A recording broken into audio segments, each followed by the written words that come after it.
Great to start with Miltov Dibdihuta. It's great to see everyone. Hope everyone is well. Um, it's been some week that we've gone through. Hopefully, good and even better going forward. And Stephen, so good to see you. How are you? Although I think you're muted. Just to saying hi. Um, I'm gonna make it. I'm gonna mute everybody soon, but make it so that you could unmute yourself. Let's see. Allow participants to unmute yourself. Great. Um, and I'm going to mute everyone now. Um, hope everyone is doing well. I wanted to do a partial follow-up on our class last week, but don't worry if you missed it last week because we will update. But it was a really great, I think, robust discussion that we had, and I'm looking forward to trying to follow up and learn more together. Um, let me just make sure that we are recording appropriately. Okay. Um, so we talked last week about really a fundamental question that had a lot of different facets. The main part of the question that it really honed in on was essentially enforcing privacy. Can you kick someone out of? We were dealing with a shul, and we raised different sides of this very, very delicate issue about what could happen if you did kick someone out of a shul and what that could do to them and what could that do to their religious experience. On the other hand, perhaps possible valid reasons to say for the safety or the decorum or the values of the community, maybe this person should not be welcome. And it's a really, really delicate thing.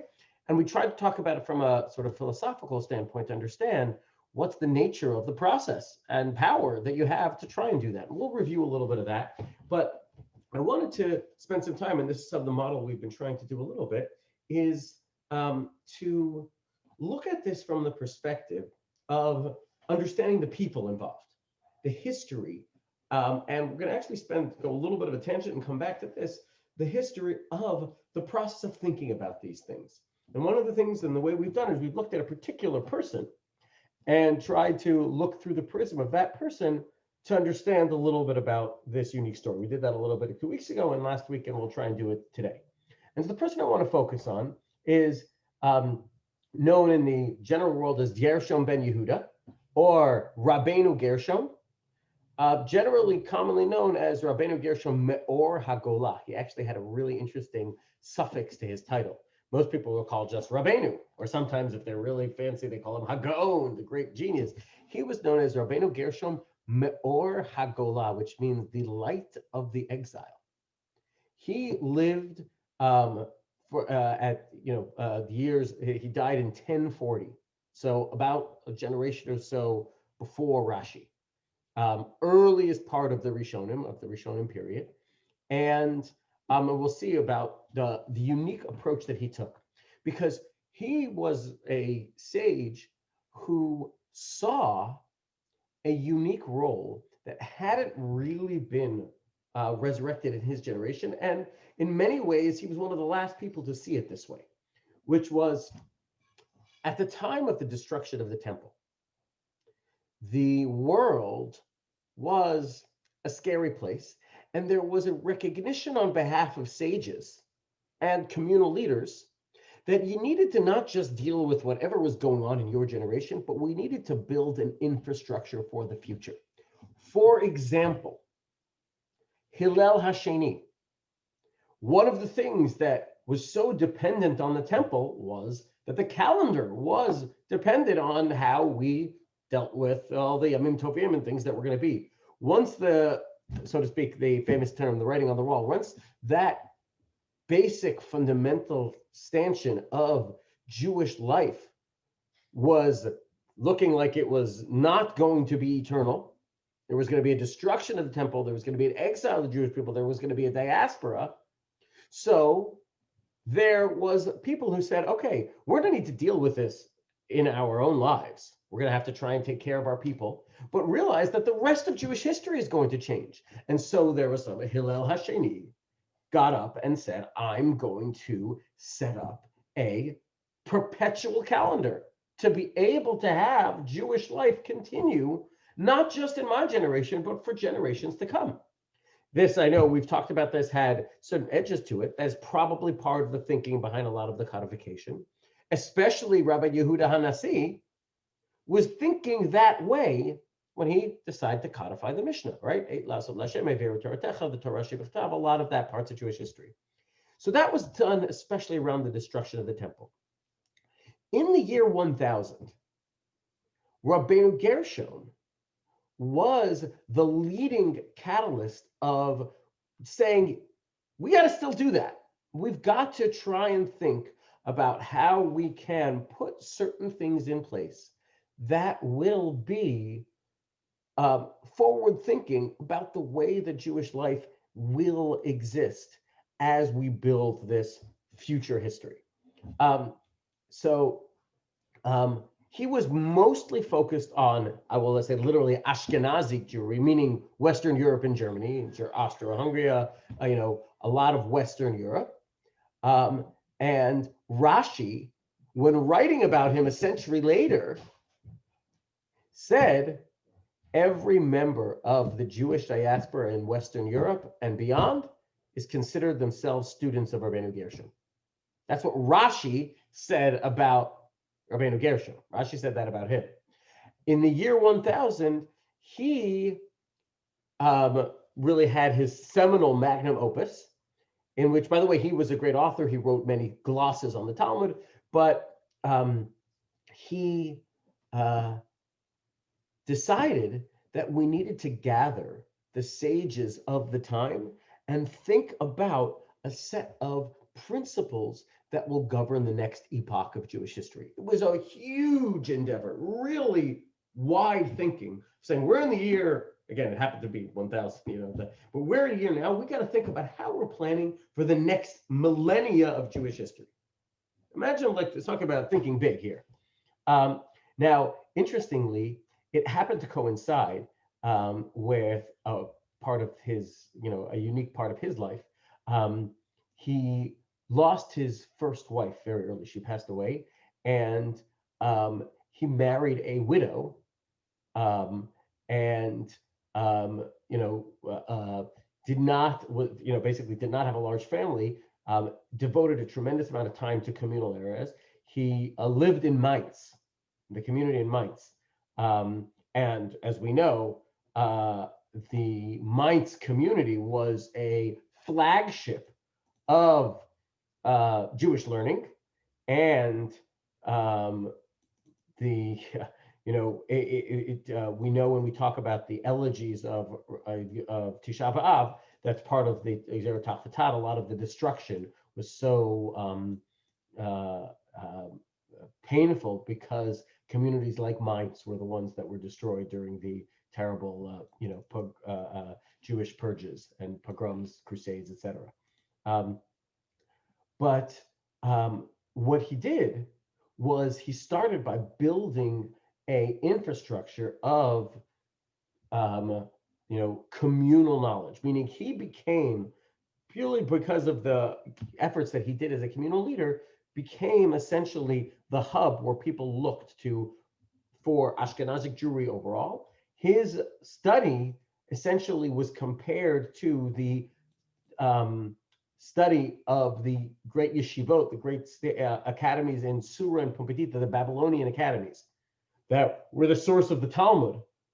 Basically, his reach was thought of in those terms. So it was a really, really significant reach, and he was a address that from all of Europe, which was really at that time the mainstay of much of Jewish population, really came to him as their main authority and decider. But I want to talk a little bit about his long-term impact. Again, the convening he made, but it's known as the Cherem to Rabbeinu Gershon. Cherem doesn't mean excommunication here. It really means set of rules that he promulgated. And interestingly, it's just a side point, he actually put it in the term of, here are some guideposts and guidelines for the next 1,000 years.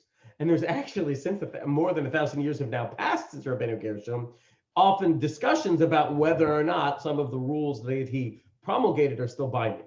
Now, it's very important to understand the way he did this, because what he did was promulgated no rules purely on his own authority. If he would have done that, it would not have been binding.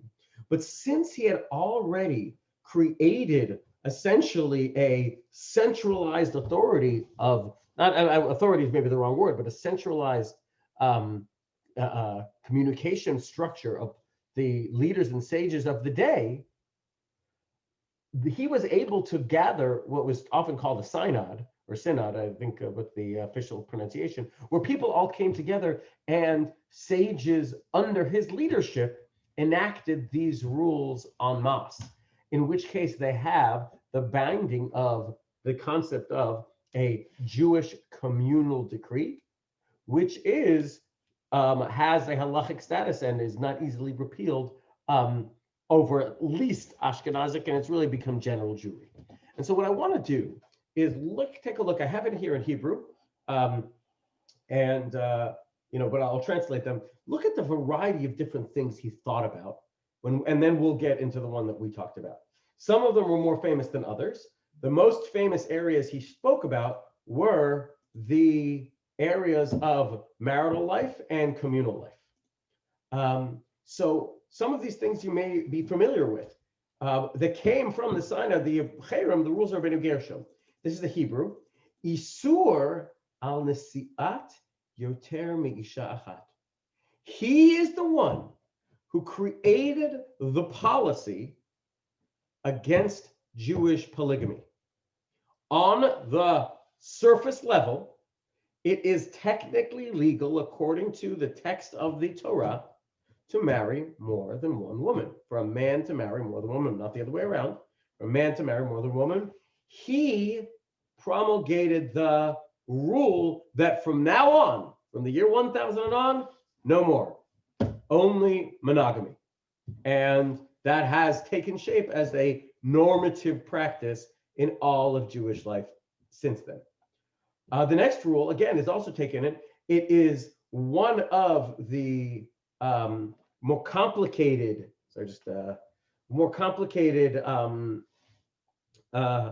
laws in terms of a very terrible and contentious issue, the concept of aguna.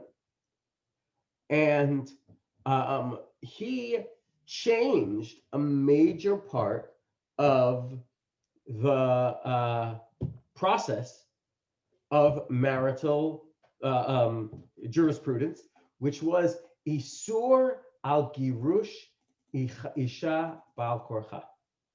Because of Rabbeinu Gershom made a rule that a get must be a mutual process. It was assumed, but only codified at the time of in the year 1000, that divorce cannot be unilaterally initiated. It must be mutually agreed upon by both the husband and the wife. And as we see, these issues of get and aguna have been a tremendous source of both pain, anguish, agony, and difficulty over the generation to deal with this. And this is what he saw as one of the things that needed to be put in place to, not fully, but add to a sense of the parity. There's a whole bunch of others, and I want to just list a couple of others that you may be aware of, but not necessarily know that it comes from Rabbeinu Gershom. This one here, Shelo liyabein ela rak lachlotz. If you're familiar with the text of the Torah, when it talks about a situation where a man dies without having any children, his wife marries the deceased's brother. Now, that marriage generally is forbidden. You're not allowed to marry your husband's brother. However, in the situation where the man dies without children, then that marriage is, in fact, required, is a mitzvah. It is permitted. And the rationale the Torah gives is lehakim shem le'echav, to perpetuate the name of the deceased. Now, to kind of stay in the family. Interesting that we know that there is a alternative process. If a man dies without children, his wife can also do something called chalitza, which is a process in which she doesn't marry the deceased's brother, but instead there is a process of spitting in a shoe, and then the marriage is she can continue to not marry the brother-in-law. Rabbeinu Gershom instituted that we should never do yibum ever again. All situations that have chalitza, and I see you, Miriam. Just give me 1 second. All situations, and that's the process now. We do not do yibum anymore, only chalitza, and that's the norm because of this rule of Rabbeinu Gershom. Sorry, go ahead, Miriam. Since which I did not know, I did connect him. I did connect him with harem because I know he had a lot to do with the idea of harem, but I did not connect him with the idea of monogamy because I didn't know that. And now that I know that, the question arises in chalitza: what if the deceased man has only married brothers with children? That would be polygamy. Correct. And that's part of what he said. No yibum ever again. Chalitza means that you don't get married. You spit in the shoe and then you don't get married. Shoe, right. Yeah. So what happens then? So then you do chalitza. You still do chalitza. You do chalitza. In order to adhere to his new policy of only monogamy. Correct. Yeah. Oh wait, I muted you by accident. Go ahead. I'm sorry. I wanted to hear what you had to say here. Okay. I think we lost that last piece, but so that's another rule that we might not see as common is al hakihila lefarnes isha shene'ezva mibala o shelabala ba'me lefarnesa. There was a rule that communities must set up an infrastructure to deal with women whose husbands had abandoned them, and the community must set up a fund to financially secure the future of these women. That was a rule. We don't hear about it as much, but that was one of the rules, and especially in the intervening years, that was a common fund. Now we hear about Hachnasat Kala. This is the opposite of Hachnasat Kala. It was a fund not to help people get married, but to pay the financial expenses of women whose husbands were not supporting them for one way or another. It's very common that in those years, the man was the breadwinner, so to speak. And so he created an infrastructure to ensure that if that wasn't happening for whatever reason, most commonly it was the husband ran away, then the community had proactively set up a fund to financially take care of the women who were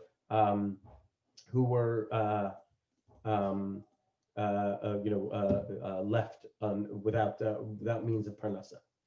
He created something called a ketubah de'irkasa. A ketubah de'irkasa is a really interesting situation. The Gemara says, the Talmud says that when a couple is married, we know that there's a concept called the ketubah. The ketubah is a document that does a bunch of different things. It delineates the obligations that the couple has to each other, but it also delineates a financial aspect of what the obligations are in place, especially should the marriage end. The Gemara says that you are not supposed to have even one moment where you don't have access or aware of your ketubah. You got to know where your ketubah is. What happened, especially during times of difficulty, people literally just lost the document. So he was the first one who instituted a text of what's called a ketubah de'irkasa. A ketubah de'irkasa, which I've actually officiated on, is a document where a couple comes and can't find the document, can't find the ketubah. So they go to the rabbis, and the rabbis use this text created by Rabbeinu Gershom, saying, my ketubah has been lost, and this is when we got married, and this new document is replacing what was before. So it was just a very technical thing, but nowadays it's very common when people make aliyah, and they need all sorts of documentation, especially let's say a couple has been married for years and years and years, and they are deciding to make aliyah, and they need documentation. And one thing, they go look in their files and they can't find their ketubah. So they'll come to me or to the rabbis in town and say, all right, we need to fill out this new ketubah, this ketubah de irkasa. We've done them in Beth Jacob before. And that came from Rabbeinu Gershom.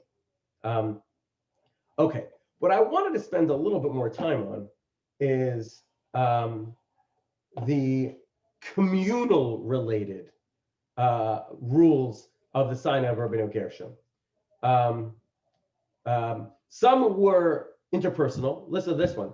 Isur lahazkir le'anusim shechazu le'yadut averam. It says, based on the Talmud of Pesach, Talmud of Sechah Metzia, we knew that during many of the years of oppression, there were many Jews who left the faith, often under duress, and sometimes came back. So he said, if that happens to someone and they leave the faith, but return, it is forbidden for anyone else to ever mention that to them ever again, to remind them of their sordid or complicated or difficult past. That was one of the forbidden. There are a couple of other, practical ones. There's one of the most famous one was he instituted the concept of intellectual property, specifically in terms of copyrights. It actually started from here. A rule of not reading anyone else's mail. You're not allowed. He very much was a very strong advocate of privacy, and you're not allowed to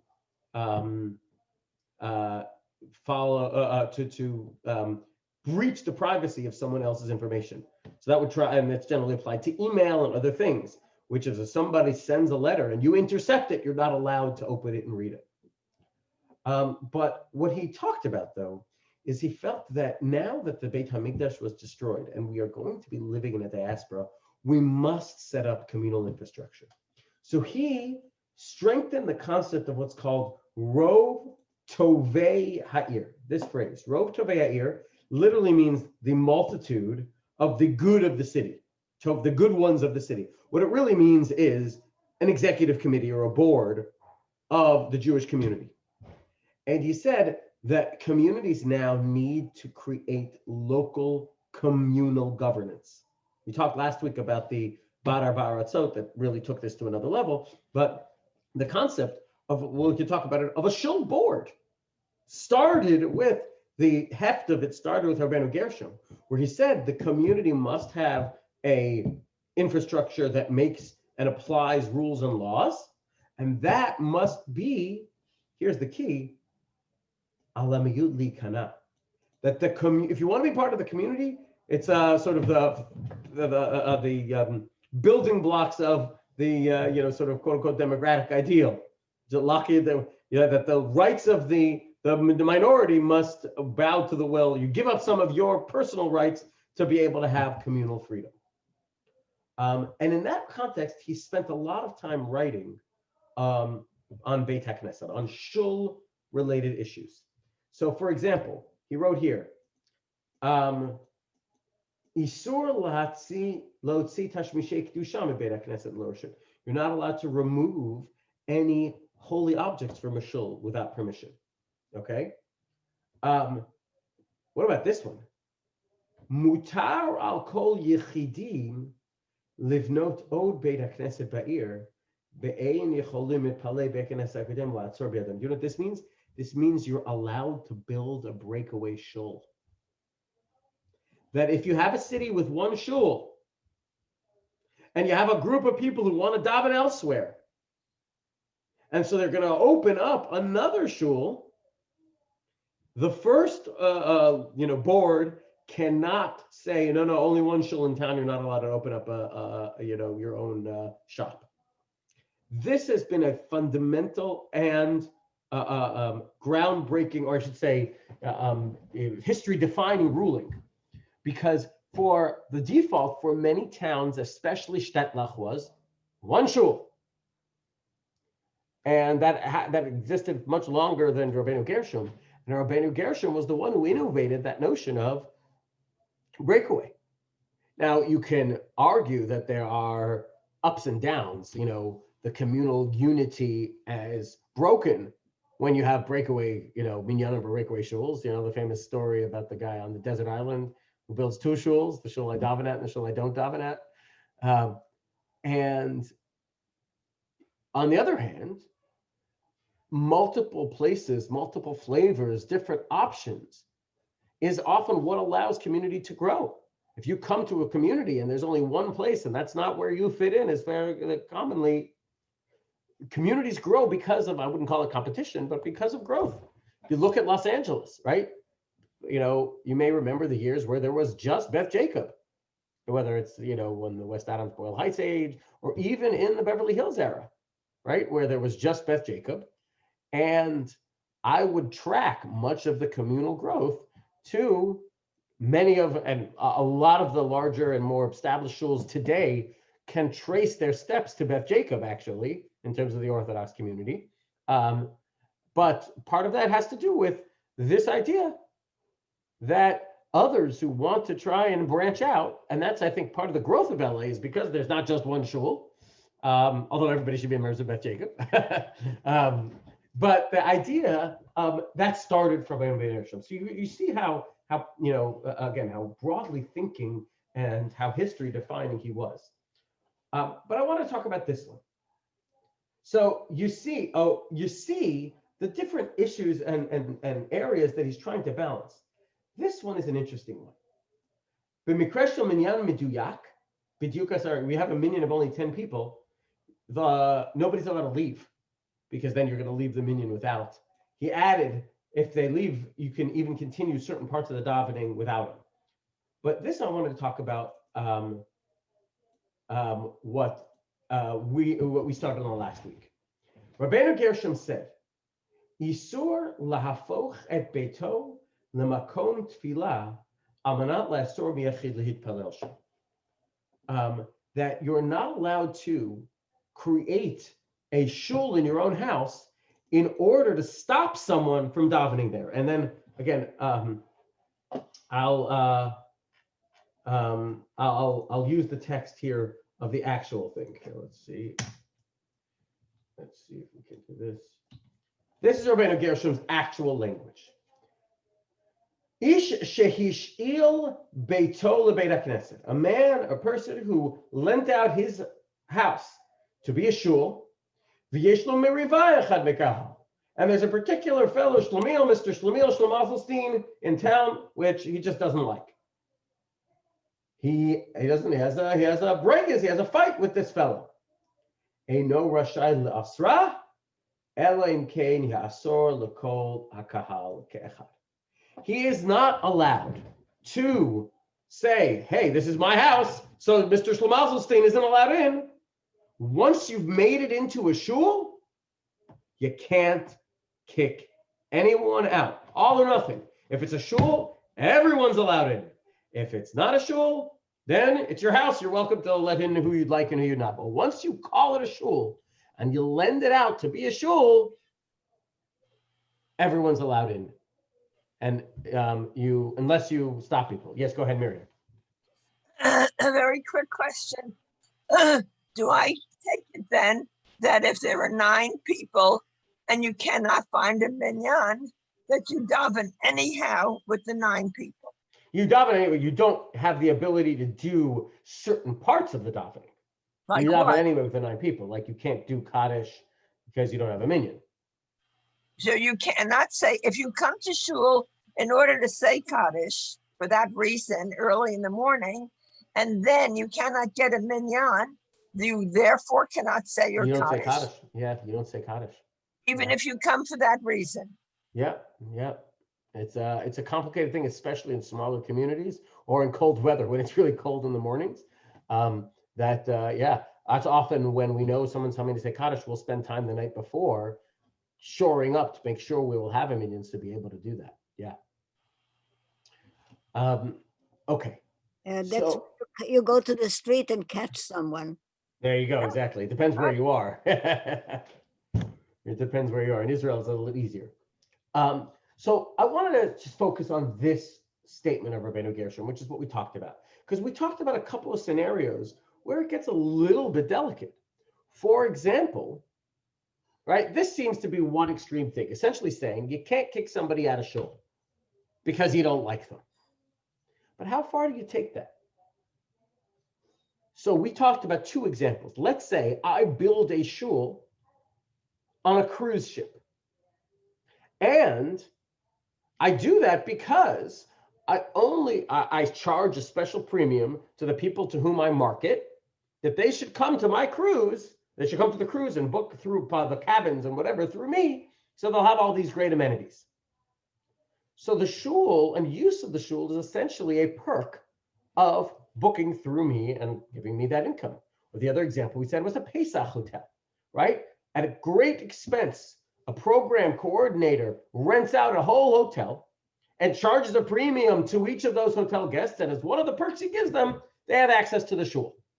What about a guy who just happens to be, a stowaway on the ship, or just booked his own pass on the ship, and there's a minyan going on, or a person who lives in town in Scottsdale, Arizona, says, I hear there's a minyan. I'd like to go join. Can the people say, listen, sorry, minyan is accessible only to those who've paid? We raised that last week and raised the very complicated and difficult thing about imagine what that means to someone who just wants to daven.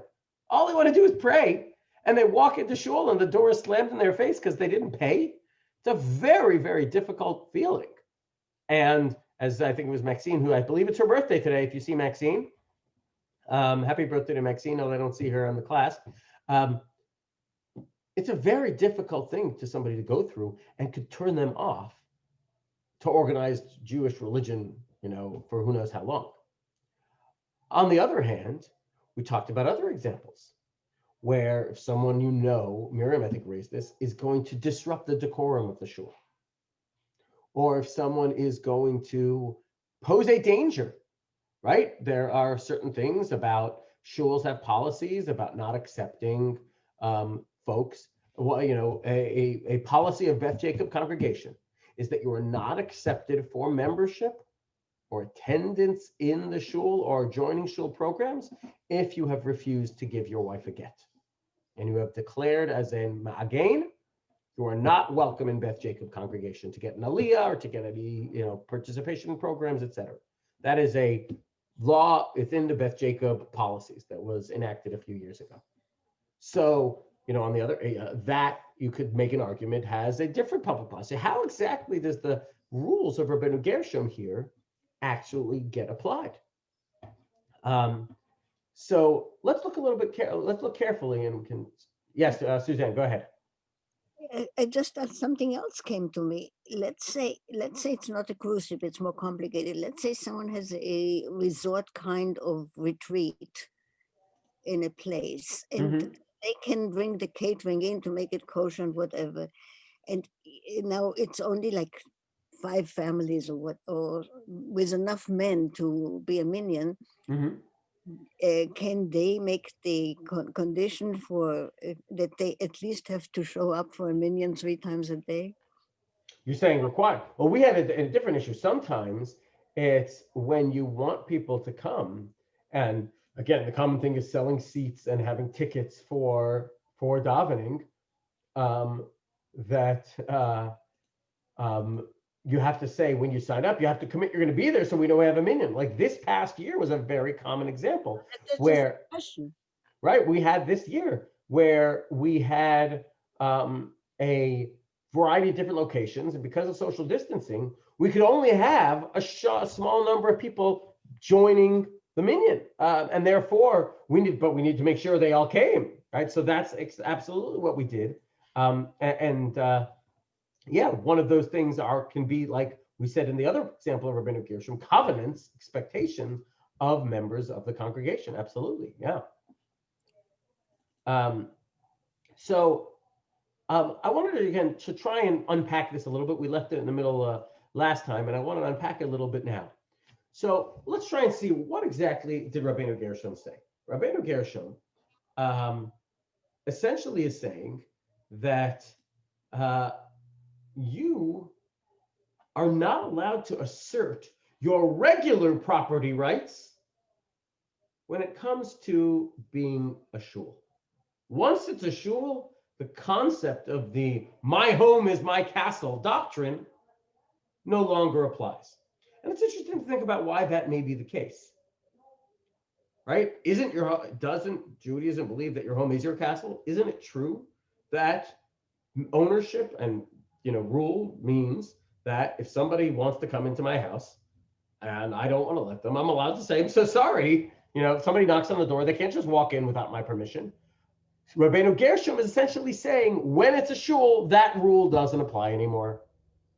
The Mishnah Brura explains is the reasoning behind this. And it goes to what we mentioned last week.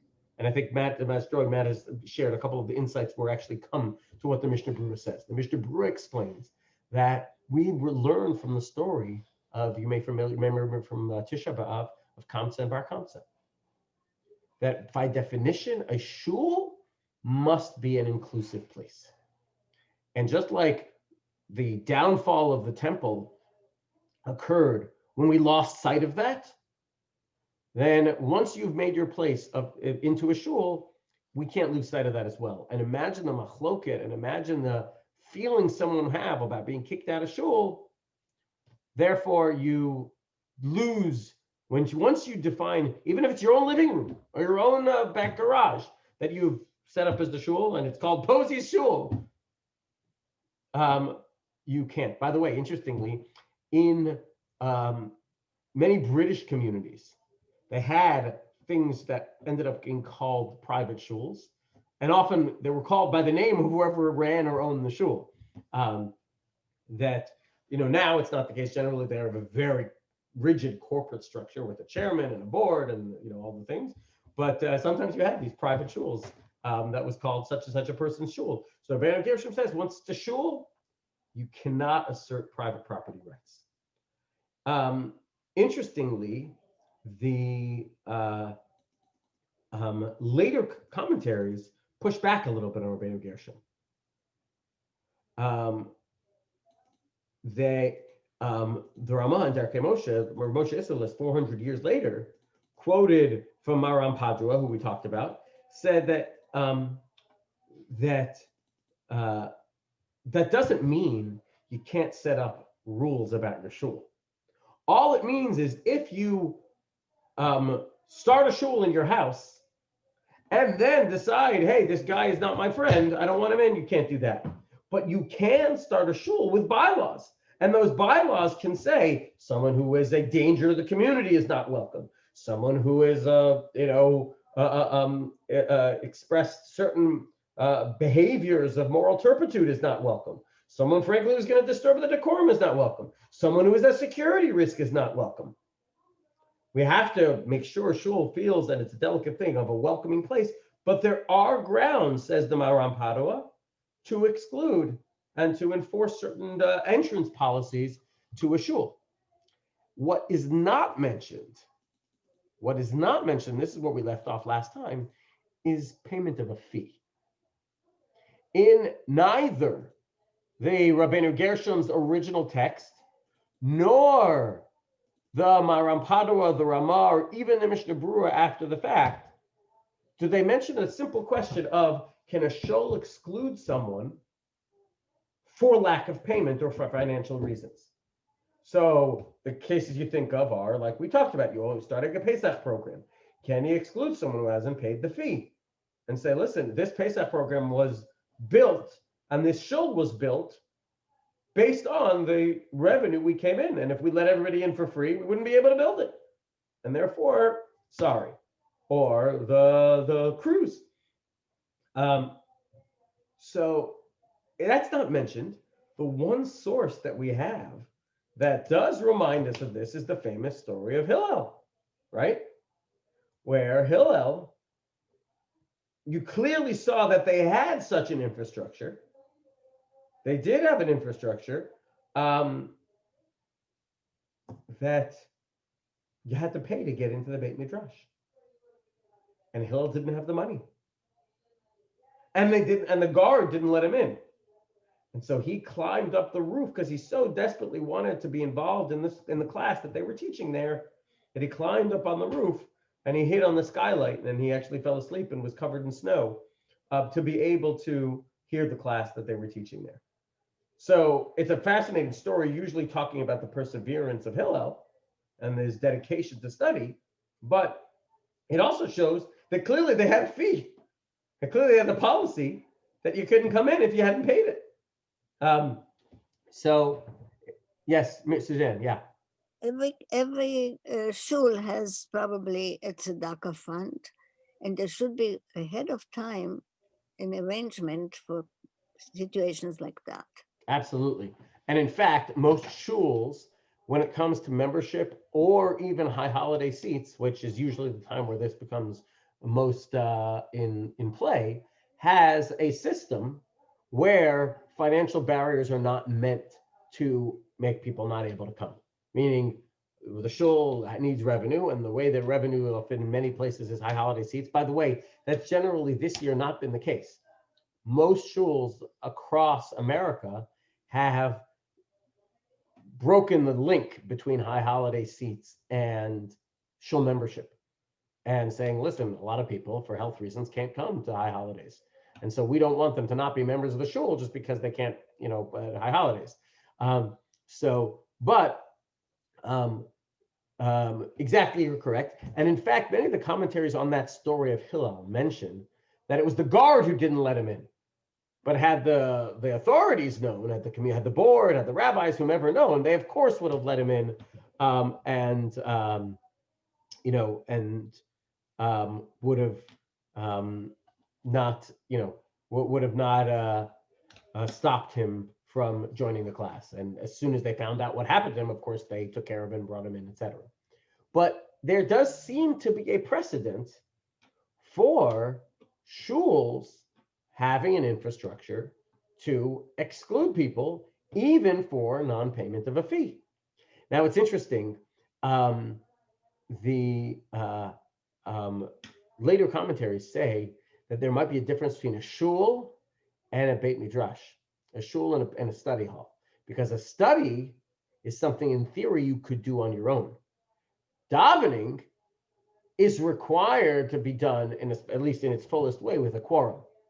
So maybe you might say it's possible to have a class, or for example, a concert or something, or that is better when you have people around, but not impossible to do on your own. You could sing on your own, you could learn on your own.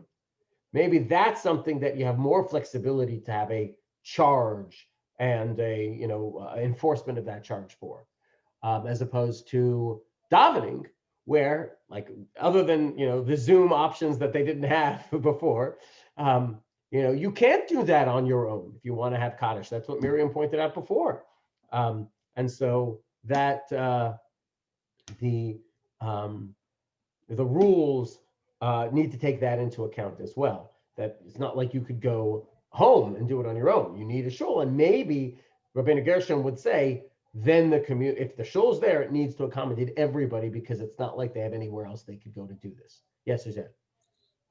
It is allowed to live in a place where there are no Jews. Yeah. So I mean, it talks about keep that. everything. You can keep the tenets of Judaism living alone without a minyan. Yes. Correct. It's just what a minyan offers you is something you couldn't do on your own. It doesn't mean you can't be Jewish.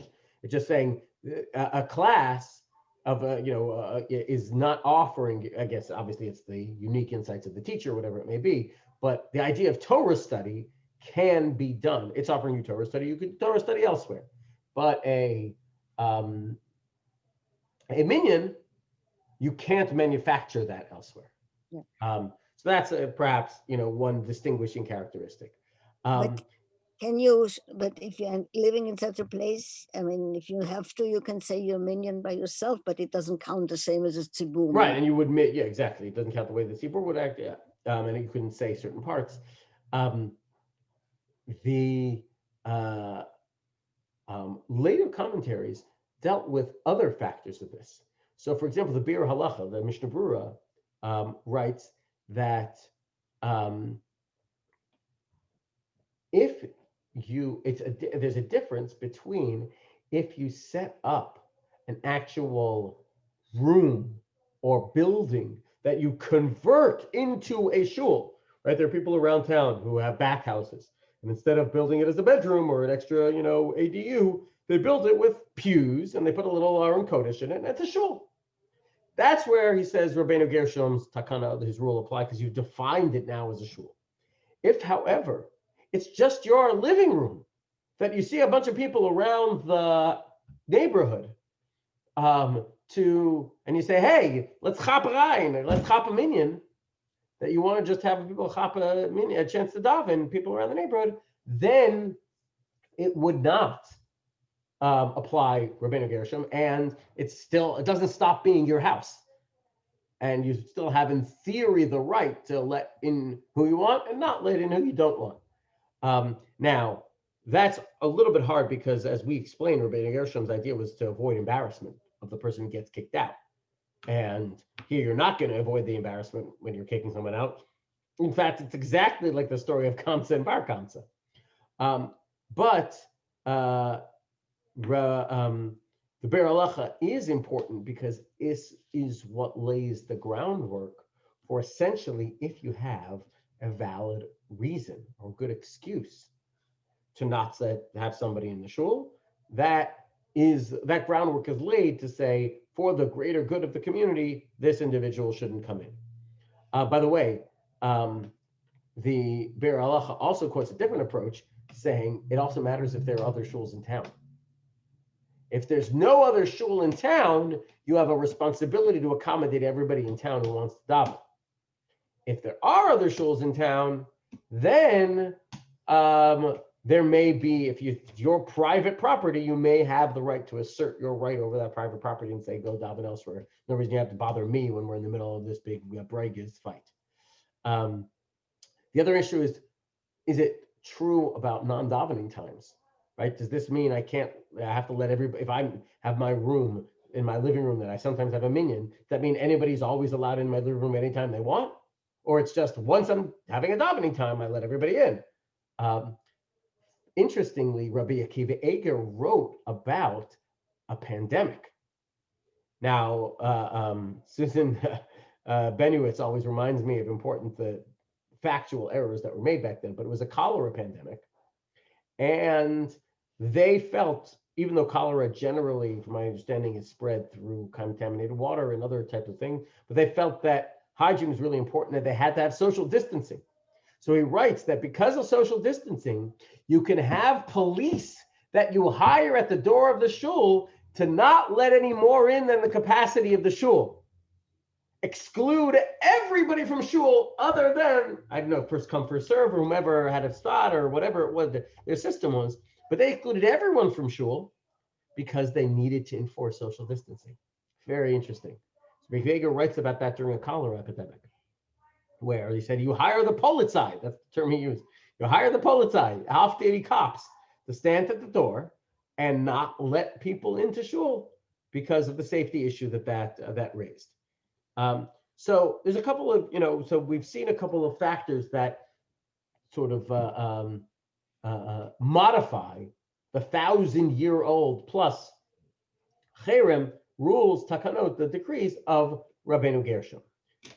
I wanted to just sort of pull all of this together in the fundamental issue that underlies this, which I think is a very powerful one, which is, on one hand, Judaism believes in the rule of law. The rule of law requires, even when it's uncomfortable, certain unalienable rights, like my right to property, my right to privacy. Those are unalienable rights. So, as Rabbeinu Gershom says, you can't read someone else's mail. And we also talked about the right to property. If I own a house, I can't kick somebody out of that. I'm in theory, even if it's a little embarrassing, allowed to not say everybody's welcome. I'm allowed to decide who comes in and who doesn't come into my house. That's a fundamental aspect of Judaism. That's what they're later Mefarshim were trying to uphold. And the idea, and this is, I think, what's underlying everything, the idea is that no one has a monopoly on God. And I think that's what the special piece where a shul is different. Whereas when it's my house, my home is my castle. I have my rights. I can let in who I want and not let in who I don't want. But once it becomes that sense of what's happening here is the conversation with God, then there is no such thing as ownership rights over that. There is a communal responsibility to make sure it's done safely, which is why Rabbi Baker said you can police in the case of a pandemic, where you can exclude someone who is a criminal or a danger to the members of the shul or whatever it may be. But the fundamental idea here is that we truly believe that God is meant to be accessible to all. And as a community, our job is to promote God access. That's, I guess, the idea here. Promote and to be a barrier in the way of someone accessing that connection to God is antithetical to the fundamental points of Judaism, which is exactly what Rabbi Gershom saw, 1,000+ years ago, where he said, or 2,000+ years ago, really, where I'd say, earlier, but codified by Rabbi Gershom, he said, that's not something you can do.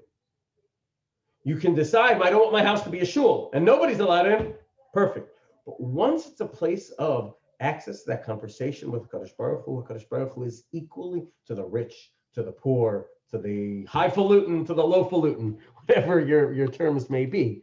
And that, I think, is a very powerful, inspirational idea that underlies this halacha, which is that we are meant to see everyone as the great, shul is meant to be the great equalizer.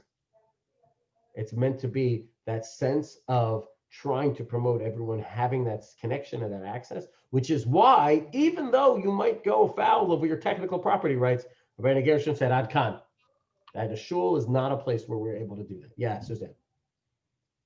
If you want an example of where things go wrong, I think the pandemic shows that the Constitution of the United States has to put some limits on personal freedom.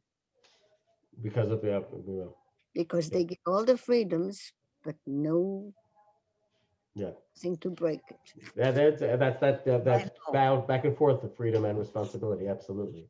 But with that, I will. No communal responsibility. And that takes away from the promise of happiness to all. Yeah. Yeah. Okay. I want to just wish everyone a wonderful Shabbat, a wonderful week. The other piece I just want to let you know is that we have a class tonight called Beth Jacobs Got Talent, which is going to be here on this Zoom channel at 8 p.m. So it's with Wayne Glotowski, who runs our local APAC Southern California office. It's going to be a very interesting conversation. Also, we've just booked a really interesting election class, a talk with Michael Medved and Michael Birnbaum, moderated by Rabbi Top. That's going to be happening next Monday night. So hopefully you'll be able to join us also on this channel. And I want to wish everyone a wonderful Shabbat and a great rest of your week.